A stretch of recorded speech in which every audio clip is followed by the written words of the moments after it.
episode 117, Community and Professional Organization Involvement. I'm your host, Dr. Justin Trosclair, and today, we're Dr. Maurice Pearl's perspective. Join 2017 and 2018 Podcast Awards nominated host as we get a behind-the-curtain look at all types of doctors and guest specialties. Let's hear a doctor's perspective.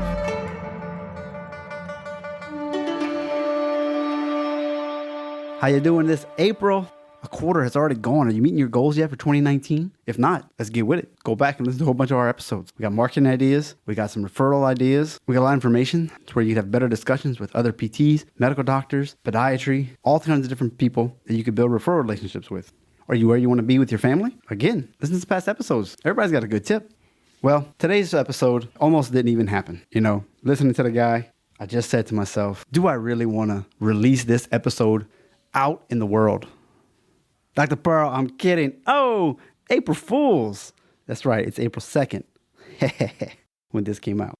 Anyway, I'm messing with you. It was a good episode. A lot of good information about the ACA, what its goal is, to choose wisely for x-rays, when you should and when you should not take them.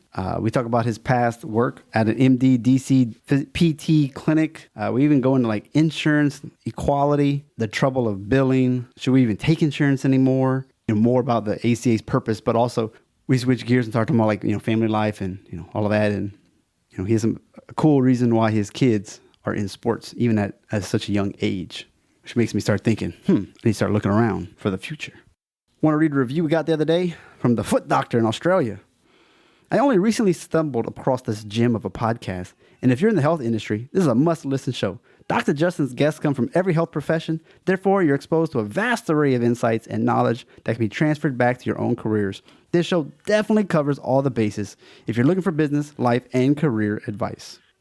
All the show notes can be found at adoctorsperspective.net/117. Let's go hashtag behind the curtain.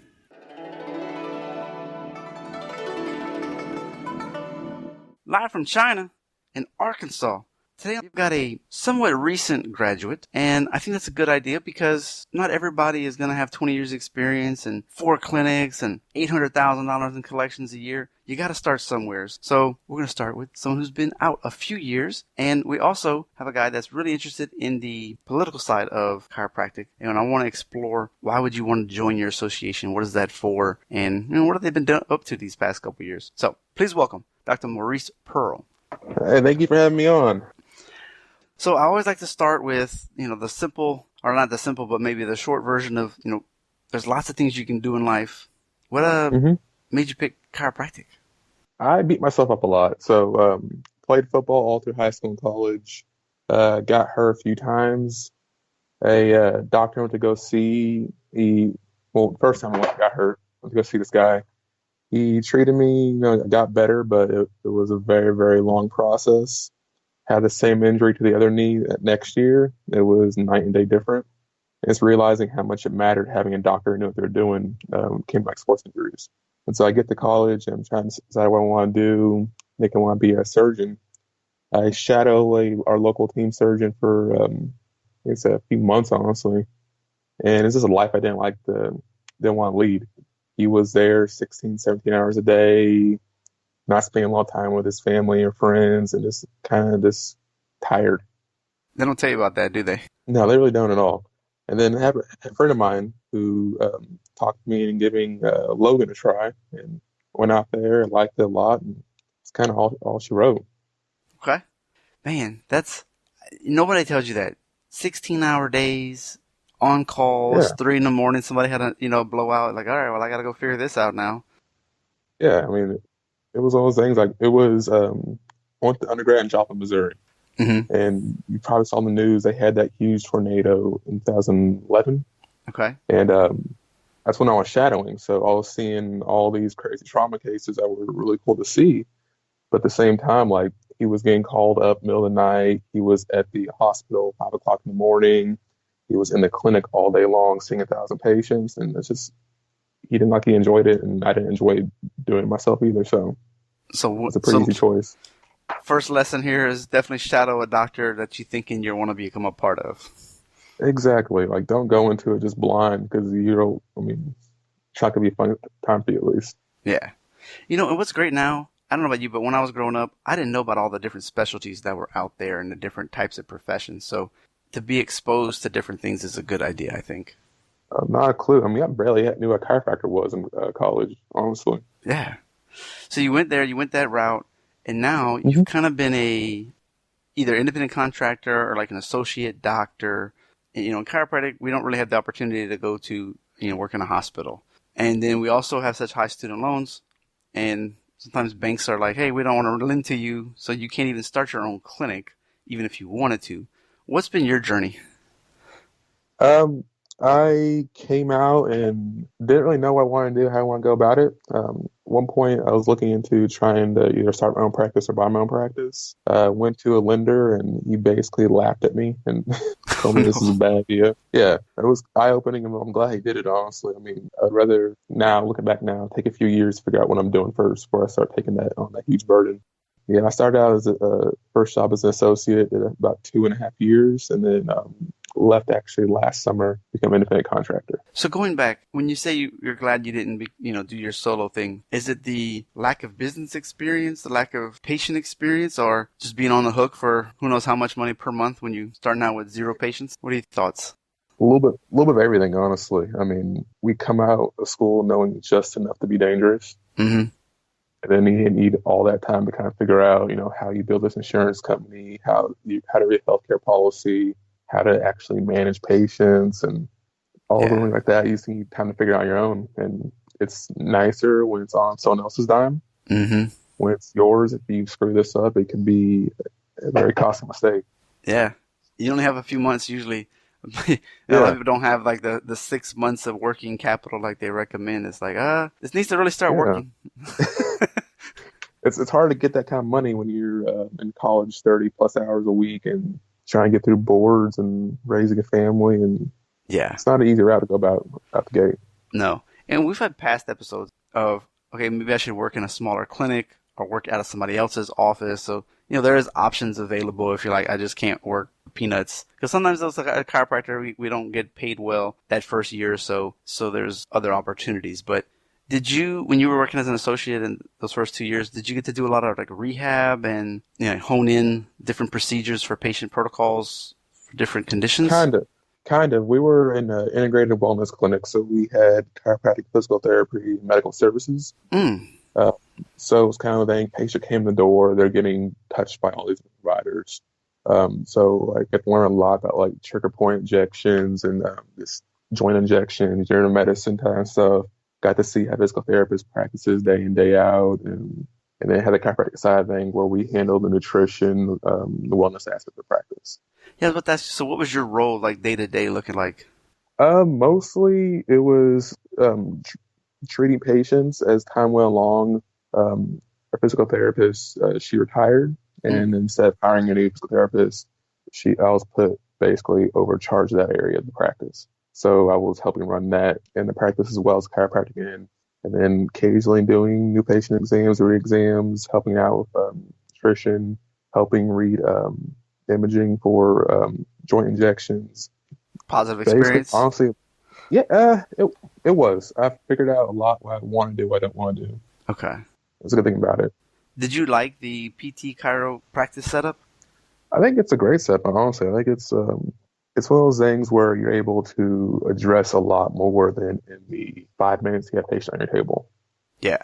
So, I mean, yeah, There's a push right there, now to have like these, I don't want to say gyms, but a wing on the clinic where you can hire a personal trainer or an athletic trainer, somebody that has some kind of credentials and you just train them on how to do the and exercises that you'd have to teach them. Do you think that's something that would work well? yeah, I think that's awesome stuff. I mean, you have these people who are coming with goals to do X, Y, or Z, and after you get them out of pain, get them function a little better, heading into that next step to do X, Y, or Z. Mm-hmm. A lot of times it's conjunction with the trainer, work with them, and that trainer knows, hey, Sally's low back is an issue. She has trouble extending. One thing we need to work on is her glute firing patterns, get those stronger. That trainer will take them through that whole progression with you helping to oversee and help out along the way. Yeah. So you get to use your skill set, they get to use their skill set, and patient benefits a lot more. And you're not having to be the one doing it, which is nice.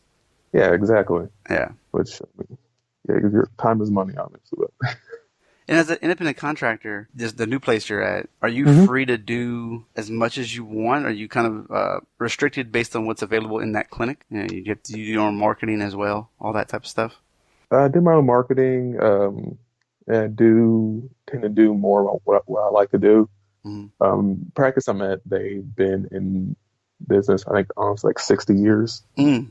It's gone through three generations of doctors now, and so like a lot of the way things are set up right now, they don't really function well for what I need exactly. But Mm. I'm making do with what I have and trying to work into how I want to practice slowly over time. Not too bad. How are you? What would be one of your top marketing strategies right now that's delivering results? Just getting out there. I mean, The old different. classic.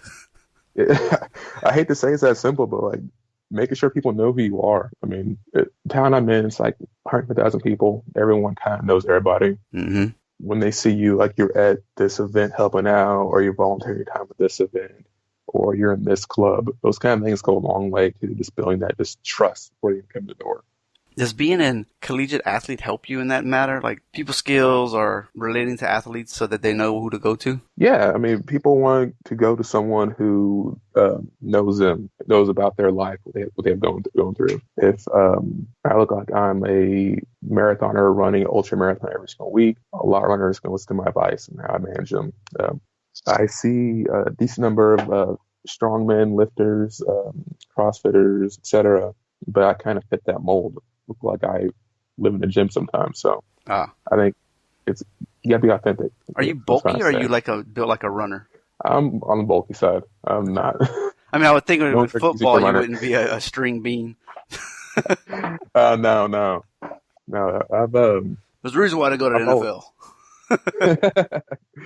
no, I've always been kind of a gym rat. It's just been a place for me that just works well, and it's influenced a lot by how I practice. Yeah. You know, I've heard it doesn't matter what you do, there's always a niche and there's people Hmm. that follow it. And so if you're Exactly. involved in that arena, people end up will naturally come to you if you're honest and I think authentic while you're in those settings.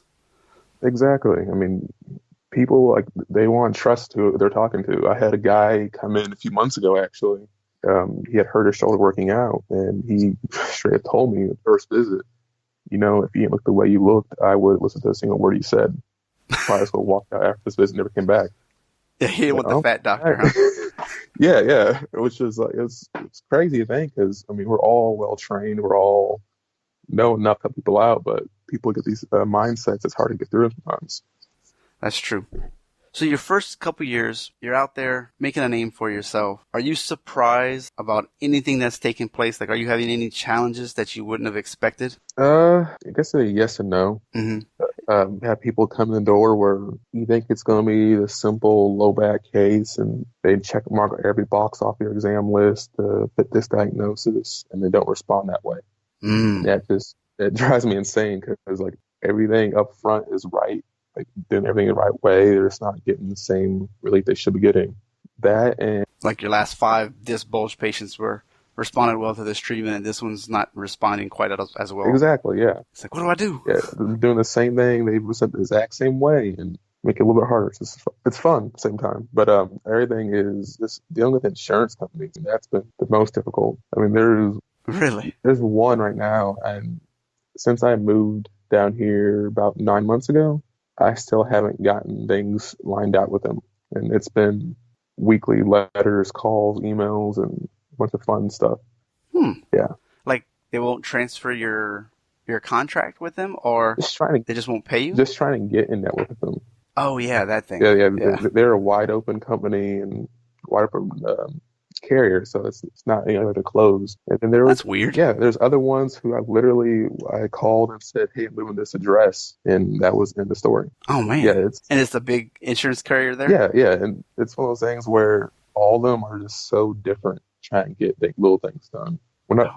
When I was an associate, it was nice because we had staff that they handled all that for you. I had to walk over and sign my name. That'd be it. Now, You did this, right? yeah, exactly. Now I'm just gonna do it all myself, and a lot more time than I expected it to take. Would you say that as a new doc, it's easier to do insurance than maybe just going cash? Because there's a big push to just be a cash practice, and you don't have to deal with all this headache, I think it kind of, and patients will pay because you offer a value. I think it kind of depends on where you're at and what you want to do. Like, if you're a town where most everyone works 9 to 5 hourly rate job, going cash is going to be hard. Um, the other thing is, like, a lot of people say you should get in with every insurance company you can, spend a few years with them, and then kind of whittle them down to the ones that you like actually like dealing with. And Now, what's that mean? Insurance companies you might like. they make issues easy, like calling, handling claims, handling denials, doing pre-auths, getting paid. It's all relatively easy. There are some, Giving the patients what they actually paid for. exactly. There's some, like, I see patients with that insurance carrier. I'm super excited about it, because I know I'm not gonna have any trouble doing what I need to do. There's some where, like, I have to do an extra 15, 20 minutes of legwork so I can walk out the door, and then that kind of adds an every single visit. You get 12 visits, but we're only going to approve you for 3. Exactly. And then try to get another couple visits. Just try it. Yeah. Then we need a staff support every 2 visits, like little things like that. Gosh. Yeah, it makes things harder, but for me, where And I'm it's at now, wild to me because these are big name insurance companies and they're playing this game. I can understand that from some smaller company that's only in Arkansas, and so they're trying to like not, lose all their money. But I mean, some of these are big name companies that are they're nickel and diming their own clients. I honestly wish that it was just like chiropractors, but it's MDs, dentists, everybody. They're doing the same mess we are. They're still in the big, larger It scale. makes me happy. Yeah, it does. So that part's fair. I think, and we can switch into right now. Like you're part of the American Chiropractic Association. You're into the politics stuff, and this is the things that you guys and gals are on the forefront trying to help. Yeah. And the issue that I see is, if you're charging for a therapeutic exercise code, there's no reason physical therapist and the chiropractor gets paid differently. In my opinion. All right. I mean, they might think otherwise, but if you're actually doing an 8-minute to 15-minute session, why can't we get paid the same? I mean, if it's in our scope, it's in our scope. Yeah. I'm not talking obviously New York City versus, small town Arkansas. Yeah. I'm talking everybody in this area. No, it doesn't make any sense. It's insane. I mean, one of the big things of the ACA we're trying to push for is Medicare equality. I mean, as it stands right now, chiropractors can bill out essentially 2 codes. Which are? Adjustment codes, basically just 1 to 2 regions or 3 to 4. Yeah. And the way we're trained, the way we study in school is we have the ability to do a lot more from exams, x-rays, physical therapy, acupuncture. I mean, the list is pretty long that we can actually do. The problem is that Medicare doesn't cover it. And you have a senior citizen who is on a very, very limited budget, and you say, hey, for you to get better, you only need these services, but it's not covered. It means you come out of pocket and pay for it. That becomes an issue. And then they may ask you, can you refer me to someone who can do it? That's a possibility, but for the most part, it falls a referral back to the medical doctor who refers them to that next party. So you may delay care 3-4 weeks. It wasn't needed. Yep. Now they got a more chronic issue. Exactly. Not to mention, like, if there was a way, in my opinion, if they get referred in from the medical doctor, which they don't have to, they can come directly to us. Yeah. And the doctor did an exam, and they said this is the diagnosis. It's a shame that we can't just say, okay, well, this is what the doctor said. Exactly. This is what you have, so I'm going to just treat it. It's like, no, you can't do that. You have to do an exam. You have to figure out your own way. Because, these older people in Medicare, they usually bounce to different doctors, and they're like, oh, this is the 15th exam that I've had. Exactly. Y'all all do the same thing. Don't y'all share notes? It's like, well, no, actually, we can't, that easily. And 2, I still have to figure it out for myself based on my specialty. And at $100, like you said, it's a lot. You're not probably the first doctor that they've seen. No, and then the sad part is if we don't charge them, we get in trouble. Ooh. So it's one of those things where, like, we to just do right by the law and do right by them, we have to charge them. And I can't imagine talking to my grandmother telling her, "Hey, you're gonna need to spend an extra $200 at this visit to get seen." It's just not right in the long run. You worked at a clinic like this, so my thoughts are, if you had a physical therapist in the office, they get paid. So then it was nice. So our medical side, they would, more often than not, they would see the patients first off. So they would do their workup, and then that next morning we come together as a team, all the providers, and go over their exam, look at any imaging we have, talk about patient goals and kind of has to do a little care plan. That may include, let's say, chiropractic, physical therapy, some injections. That patient came back that next time, we already had their referral made essentially in house, where they would go to the physical therapist, she would do her evaluation on them and figure out the exact therapy she wanted to do, and then they'd also see us where we would do our evaluation on them. So it was nice that we get that kind of turnaround to happen in maybe a day and a half, 2 or 3 days. But in the real world, that's like I said, that's weeks, something that intense. So were they doing 2 or 3 copays each visit then? It depended on the insurance. Sometimes, yeah. Okay. Yeah. I did not handle the money side of things there, which I'm glad, because oh, man. It was not a small thing to deal with. Come on, Dr. Pearl. That's the one part. No, I'm just messing with you. But that is one thing I've always said when I hear doctors doing this, and they actually employ like a PT, not like an athletic trainer.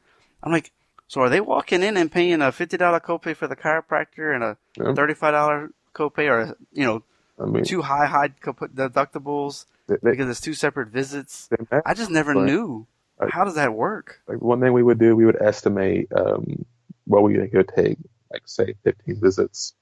We would do the math based on their insurance, deductible, co-pays, what that would be.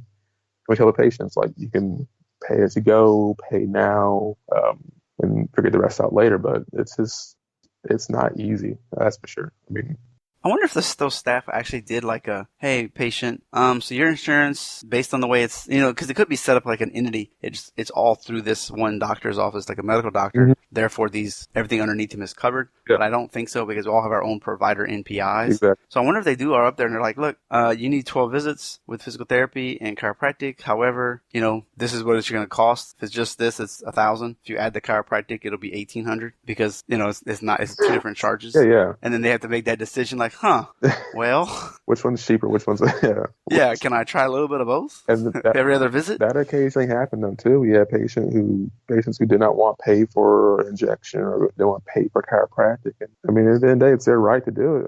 It's their health, so support them as long as they don't hurt themselves. I got a limited budget too. Yeah. I was just watching something, a TED Talk. Mm-hmm. They were interviewing white Republicans, mm-hmm. black Republicans, Democrats the same way, different parts of the country. Mm-hmm. And they were saying, if they asked the right questions, it wasn't, what would make healthcare better? Very little was putting more money into healthcare and paying doctors and stuff. And a lot of it was housing, food, because apparently, a lot of kids are hungry. They haven't eaten for a couple of days or a week, and they're having all these manifestations. And you're like, well, you have this symptom and this symptom. And you just finally ask, hey, are you hungry? And it's like, yeah, I haven't eaten. Or, yeah, I have black mold in my house. That's why I always have asthma. And you're like, oh, well, crap, how do we fix that issue? Affordable housing, It's just an interesting view of healthcare. So much of what we do that is not needed if we had the right prevention and right management on the front end. There's mm-hmm. a lot of factories in my town. And before I came down here, there's always, unfortunately, but a while ago, there's always like a lot of back injuries, hand injuries. Can't use a wear or tear you expect with these manual jobs. These places start putting in breaks to stop and stretch out, like those little 5-minute additions to the day, and they saw decreases in injuries and morale improved, and so that ended up being decreased healthcare costs. It's like I said, an ounce of prevention goes a long way in this day and age, at least, especially with most of issues are self-inflicted, it seems like. Wow, a whopping little break here and there. Yeah, that's amazing. We're not a machine. Exactly. All right. What's going on with the ACA? What are you seeing on the horizon? And what can we expect, if you will, from, I know you're not an ACA representative, so I understand that you're limited capacity here, but why get involved? What are we looking for? What do our dues go to? I'll let you answer, and then I'll just kind of ask questions based on what you say. So ACA's big mission is to promote chiropractic. They feel that we are frontline healthcare, and so how most of us feel too as well. Currently, the big mission is pushing the progression forward. They want us to utilize more evidence, utilize best practices, do as good as we can for the patient, the best knowledge available. And then they also want to see us be able to have some parity when it comes to other doctors. So the big push for this last year or so has been this Medicare bill. We got the bill introduced last session. And then currently they're working on getting this bill reintroduced this session. It's one of those things where if it passes, it's goes a long way into getting what we do day in and day out covered, which goes a long way to helping out our Medicare age patients. The crazy thing about it, What is it? like when we were at NCLC this last January talking to representatives about this bill, a lot of them were so amazed by how small the bill it actually was. They used to get in these big phone book size legal documents. We walked in and handed them a copy of the bill. It was literally a page front and back. Yeah. Something they're able to easily get through, and it was simple. They understood it. They're behind it, but obviously there was more important things with all that budget fighting going on and everything else. What was the bill trying to cover? Just everything under our scope within our state. So. Oh, okay. So what we were talking about earlier. Yeah, covering exams. Okay. Because which that goes a long way. We were talking about earlier of young doctors getting out of school and having jobs. I mean, hospitals, big systems live and die by Medicare. If you can only bill out one thing Medicare, why do they want you on staff? What good can you do? Especially when you have a DO who provide a similar service to you. But yeah, ACS. That's true. Yeah, they're pushing hard. I mean, choosing wisely, I think, has been a great thing. What is that? So not just chiropractors, but a lot of health provider groups come together and basically put forward what they consider their most unnecessary things to do, whether it's like testing, scan, unnecessary. Yeah, and costly. Okay.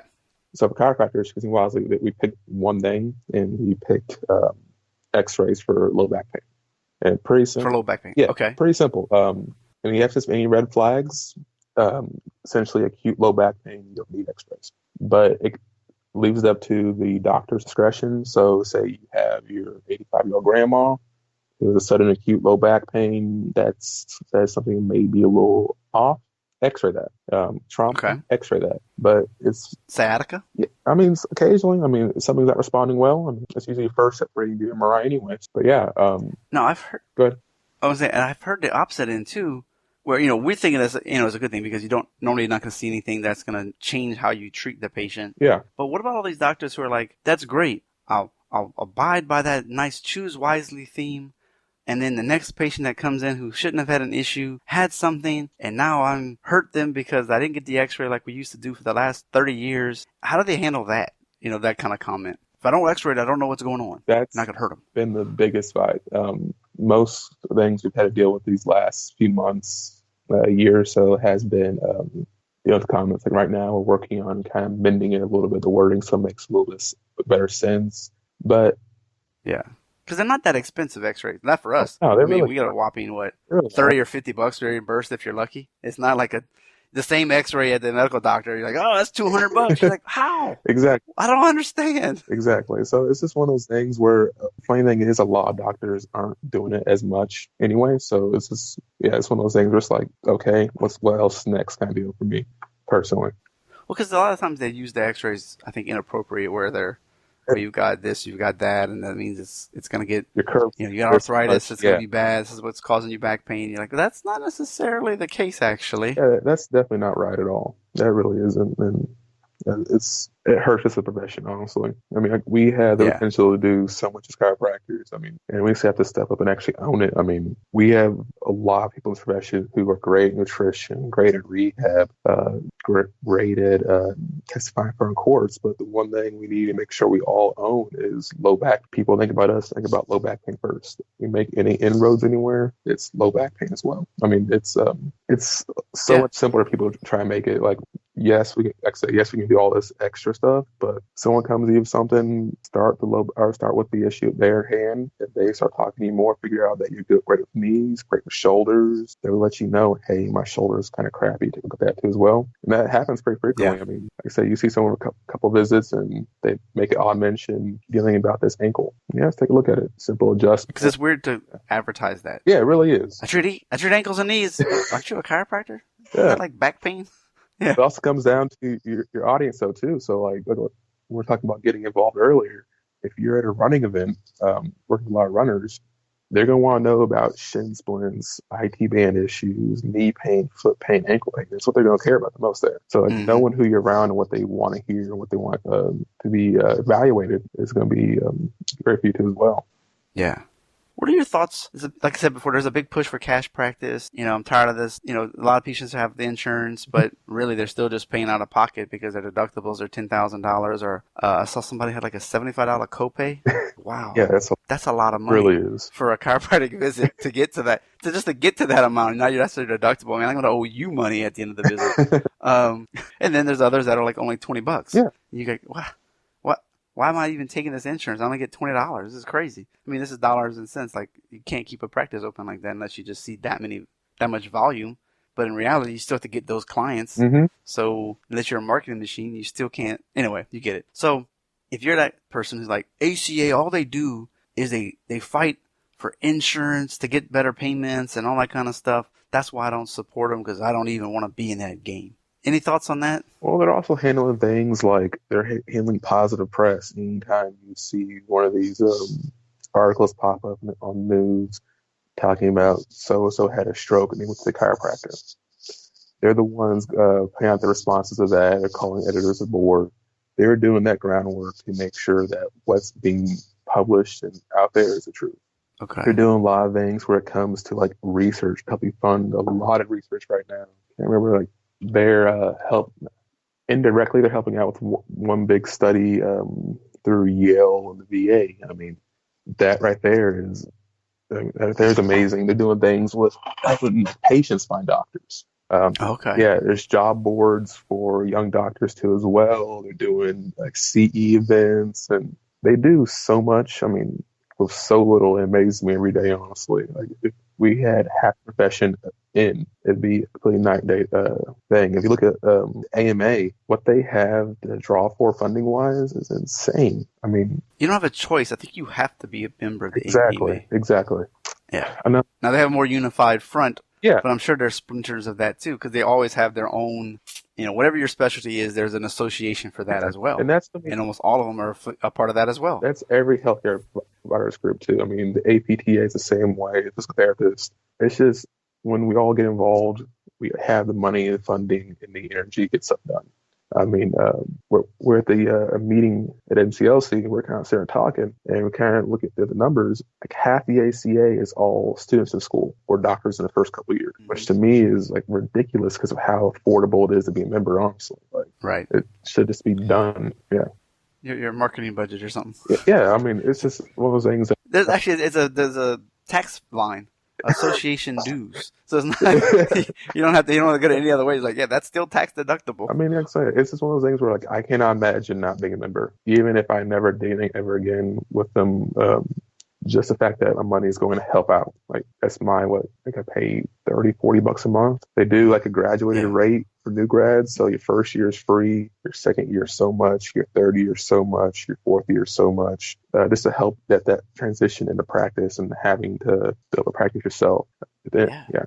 Do you think that the ACA is trying to take a stand against all the straight chiropractors out there? Because I think there could be a mix of you got the straight chiropractors who they only adjust, and it's kind of like a almost religion-ish, and I'm not a big fan of that. Yeah. But then there's also the chiropractors who are like, no, I pretty much practice kind of straight, but I still do a little bit of rehab. I do a little bit of muscle stim, but based on reimbursement or based on the way my practice has evolved, I really kind of just adjust these days. But it's not like I'm against this stuff. That's all I do. Is the ACA doing anything to try to stomp out the type of doctors that aren't trying to progress? Maybe they just really poo-poo everybody who wants to do rehab. No. I mean, they're focused honestly more than anything else, just kind of moving forward, trying to expand what we do, who we are, trying to expand our standing in the healthcare landscape. That's their biggest goal. I mean, right now, and that's through things like the Medicare bill, work with the VA. I mean. They're trying to make chiropractors more well known, more well accepted, and just better. Oh, are they trying to expand our scope at all to do mild pain relievers like naproxen, or being able to do trigger point injections or anything like that? No. We know that's contentious. Yeah, they maintain that we're a drug-free profession. But you go to some states where, like New Mexico, where you can prescribe limited, I think, scope right now. Oklahoma, you can do, I believe, booty injections. Oh, Yeah, it's up to the state in their okay. eyes. So they're not pushing for No, to branch out and to become miniature DOs at this point. no. Chiropractic right first. I mean, it's what we're good at, what we own. Like I said, we need to own things, musculoskeletal care, back pain.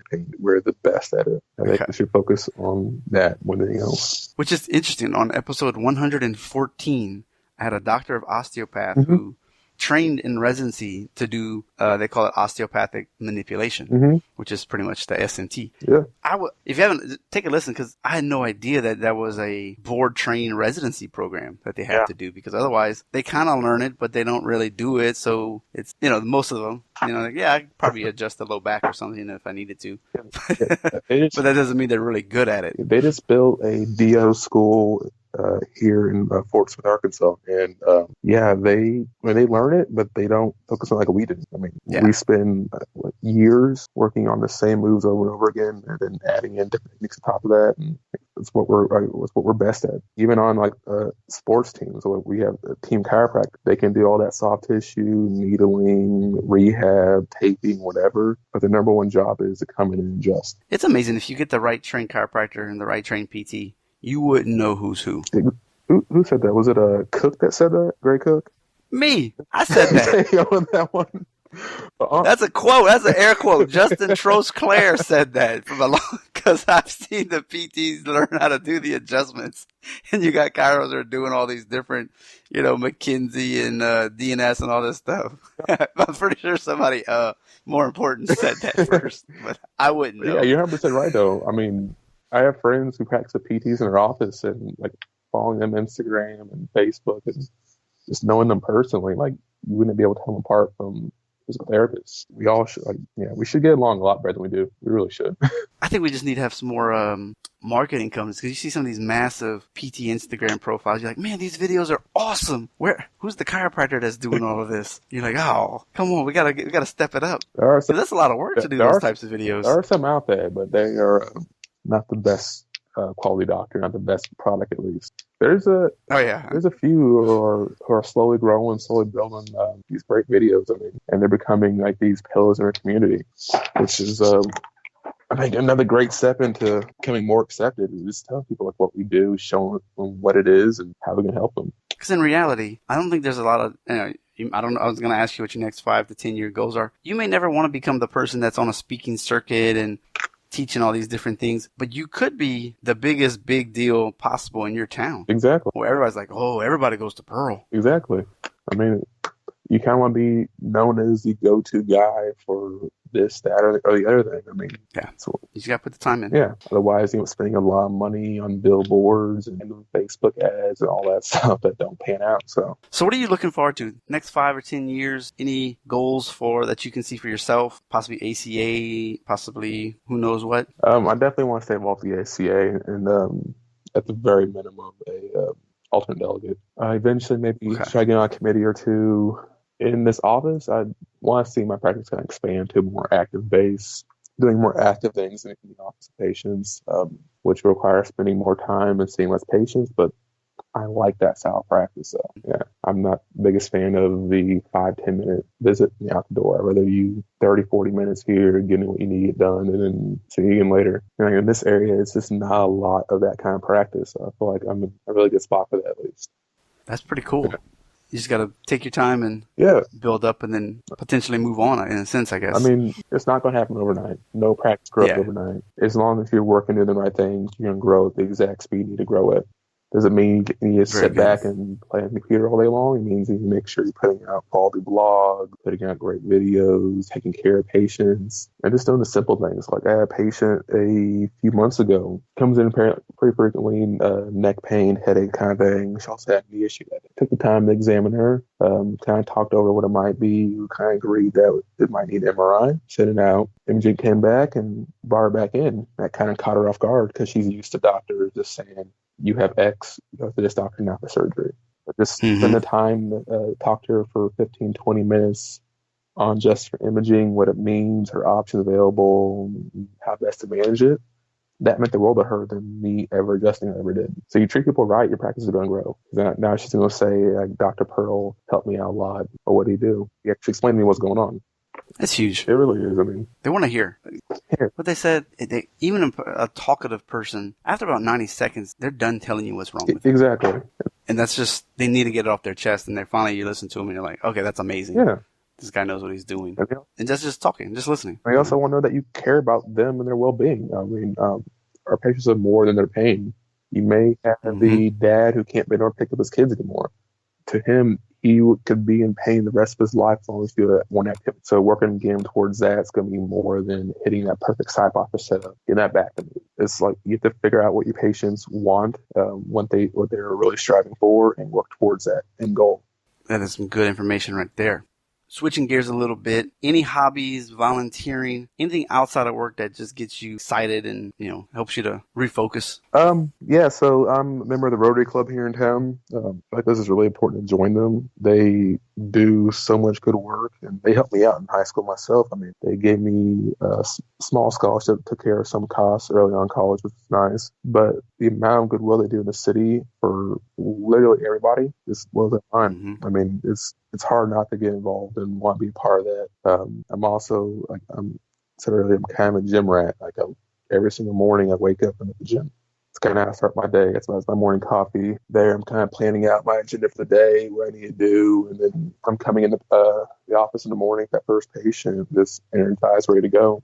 And then the rest of the time is with my family. I mean, my daughter, she's playing soccer, gymnastics, ballet, so we're at that most nights of the week, which I love watching her do that kind of stuff. And then on the weekends, we just like to take it easy and see where the world takes us. Hey, is it really fun to watch our kids play sports? Mine's not there yet. Oh, yeah. It just seemed like it'd be so boring. It's the most fun and the most frustrating you've ever seen in your life, honestly. Okay. Yeah. It's chaos for 30 minutes straight. They love it. I mean, my daughter, she has so much fun playing soccer. I mean, I wish it wasn't in Arkansas where it was 110 degrees over the summer, but she had a blast. And then gymnastics, I mean, that's done so much for her into like her own body awareness, strength and flexibility, more than just normal kids get playing day in, day out. And a lot of courage, I would think, too. Yeah. I'm not trying to do a back bend. No, I'm not either. I mean, you want to see me fall, hit myself on the face? Yeah, ask me to do one of those. Yeah. But she's like playing now in the living room. She'll randomly do a back roll or try to do a handstand, and just like seeing those gains and strength, flexibility, coordination just build every single week. It's cool to watch. That's awesome. How old is she? She's 3, about to be 4, actually, about 3 weeks. You can do all of that at 3 and 4? Oh, yeah. You'd be surprised. My goodness. You'd be surprised, honestly. I know my son, he's going to be starting gymnastics this summer, hopefully. Their program starts at 18 months old. What? It's all about getting kids that get out and move nowadays. There's a chiropractor up in he's outside St. Louis, and he's also a CrossFit coach too. But one of his big passions is he has this group called Ninja Kids Fitness, and literally he works with kids 5, 6, 7, 8, 9, 10 years old, working on just how to move well, how to jump, squat, pick up something heavy, and if you just watch his random Instagram posts and videos, all they're doing is just like playing. They're playing tag, they're hanging on monkey bars, little things like that. But you can literally watch these kids week after week just get quicker, stronger, faster. I think that's going to lead to less health problems in 15, 20 years when they're adults. I couldn't do no monkey bars as a kid. Right? I mean, I wasn't strong enough, man. That was tough. I was like, I can't get an arm across. Yeah, but he has these kids doing like parkour. I mean, it's awesome to watch. And kids love it. The parents love it. Like, honestly, if you didn't know him, you wouldn't know he's a chiropractor. But that's wild. Yeah, it's a great thing. It really is. All right, Justin has some work to do. Got some time. Luckily, I've got time. I got time to figure this out. So I gotta start pre-planning. It's only 6 months old, right? Activities. Yeah, it's only 6 months. It comes quick though. It goes by fast. I gotta make sure. I think the first thing we did is have my daughter learn how to swim. I think that was after a year old, I think, and she did great at that. She loved it. Even this is interesting in my opinion. We'll see. Here in China, they have these little high jacuzzis. It's like a little tub, Yeah. and it's about 4 feet tall. There's a glass in the front, and then you can put the baby a special floaty that goes around their neck, and it supports through their chin. Yeah. And you plop them in the water, and they stay they stay up, and their heads out above water, and they're kicking and spinning around in circles. And she's been doing that since she's probably a week old. Awesome. I want to do it myself. Yeah, she still does it. Like we did it yesterday. Yeah. She always sleeps really good at night afterwards because, she's been kicking around in the water for about 10 or 15 minutes. She can do up to about 20 now, which is pretty cool. Awesome. I think all kids can learn about being in the water. Big reason for my... Now, we'll see what happens when she gets aware of what's going on. Eventually, they're like, I don't know you. You're like, wait, a couple months ago, you didn't care who held you. So we'll see what happens when she's aware of what water is. But our biggest reason for getting our daughter to learn how to swim early was just off chance something did happen. She can swim to this side of a pool, hang on, or float on her back. To her, it's just playing, having fun. But, worst case scenario, if it does happen, I feel okay that she's going to make it through at least. So I think in Shreveport one time, some kids were playing in the river. 3 people drowned. Yeah. Nobody could save each other. I was like, oh no, y'all need to learn how to swim. It's a life skill. There was a pretty high profile drowning last year in the state. There's a swim beach that everyone goes to. It's fed by a river, and the kid got hit by undertow and took him under. And it's just... There's not much you can do about that. Those are tough. Yeah. That's why I make sure that, like I said, put my kids in the best case scenario. Like, they know how to swim. They're in shape. Eventually, hopefully they'll know some form of self-defense. I just want them to be as well-rounded as possible. Perfect. Speaking of well-rounded, last question or two. Yeah. You got a spouse. So how do you keep the love alive and stay connected? That's hard. When I decided not to go to med school, she was very excited by that decision. She didn't want to tell me she wasn't really feeling it early on. Yeah. But yeah, she's happy to have me doing a lot less than her father's stress. But no, we've kind of figured out that I'm going to be busy. She's going to be busy. Just so it's a point where when we get home together, when I get off work, it's kids, family, us, not talking about the office or this patient, that patient. It's hard sometimes because it's been all day here and we'll talk about it sometimes, but we're much happier together when we are just focusing on just what we like to do. So like maybe we go to Target and walk around for an hour and a half, 2 hours, window shopping, or we go to the gym together and work out together. Like we just try to find little things we can do. It's just us in our own world with our kids too, where we can just focus on being a family. And for everyone to be a little different, great answer. Honestly, Yeah. No, that's a great answer. Like you said, everybody's different. So yeah. Perfect. All right. Last fun question. Any recommendations for books, podcasts, or even a fun phone app that you like to play with?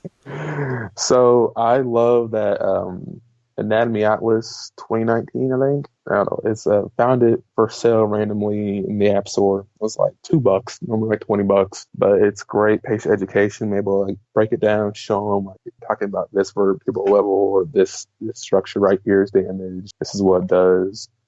The Chris books are awesome. I think every doctor, regardless of profession, should have to read it at some point, know what's going on. I like to follow Todd Riddle. He's a doctor. Yeah. He puts out he was on the show. Yeah, he puts out so much quality stuff. Like if you're not following him, you're missing out on so much. And podcast wise, I honestly FTCA podcast, listen to that one a lot. Just because they bring in so many random doctors and different stuff and different professions. It's nice to pick up some of that stuff. And then other than that, though, just figure out what you're into and just go down that rabbit hole. Honestly.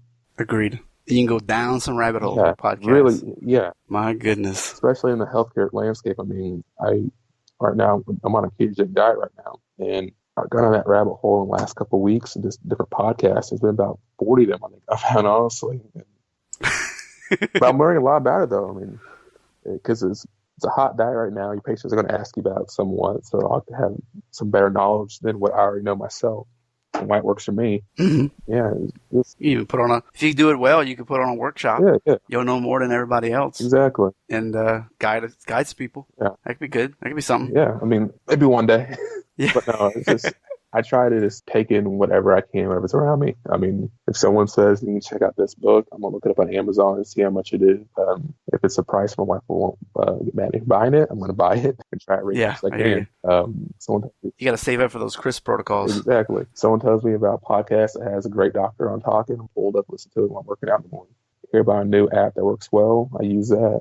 Yeah, it's just there's so many more things nowadays, and even when I got out of practice, like Cairo Up, that service has been amazing. I mean, I love it. You use it? Oh yeah, I mean, Really? it's nice that everything I'm saying, the get go, is already put into words the way I already say it. Exercise that would normally get the patients already in the protocol for me, if I would do anyway.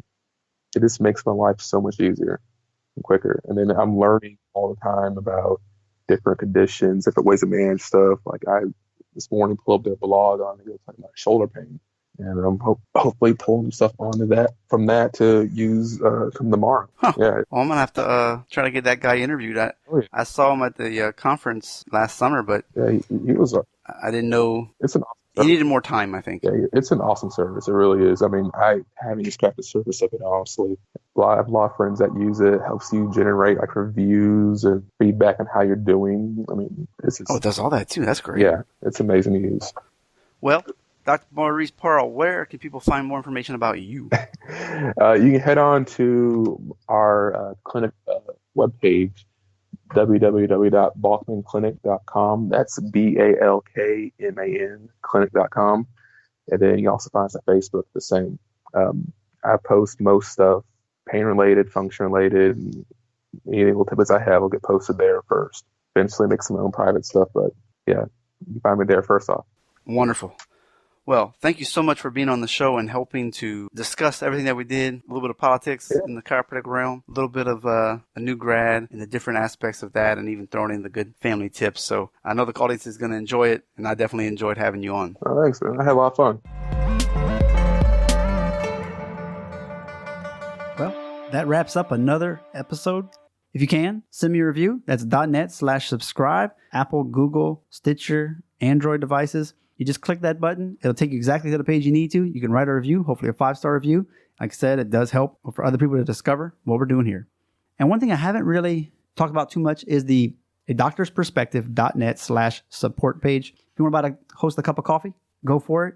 If you want to pledge a little higher fee, there's buttons for that. There's even monthly recurring for those who feel like, wow, this is like the cheapest mentor coach program I've ever seen, because you interview so many different kinds of doctors, and I've been able to implement things that I've heard and it works. So monthly recurring payments, which also can get you my books for free, t-shirts for free, the first book, that deals with health and exercise, getting on a diet, getting your financial health in order as well, things I've learned in China.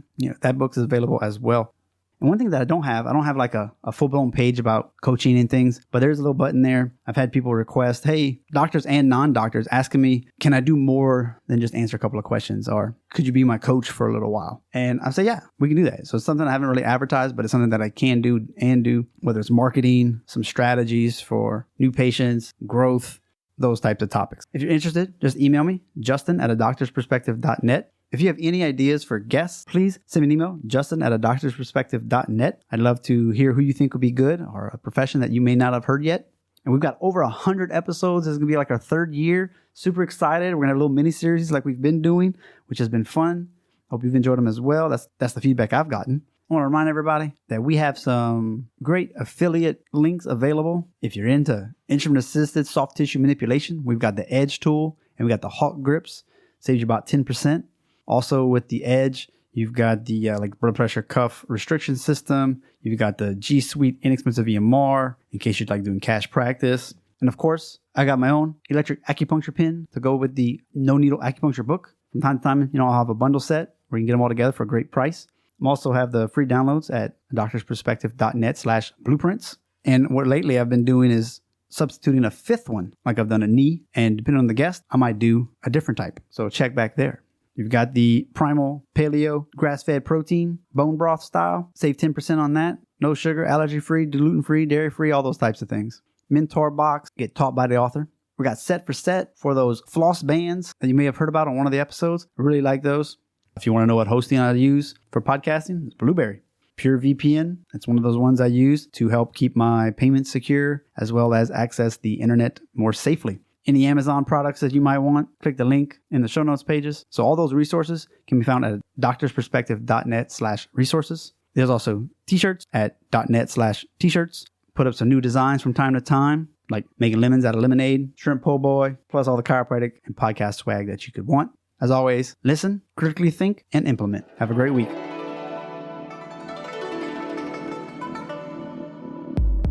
We just went hashtag behind the curtain. I hope you will listen and integrate what some of these guests have said. By all means, please share across your social media, write a review, and if you go to the show notes page, you can find all the references for today's guest. You've been listening to Dr. Justin Trosclair, giving you a doctor's perspective.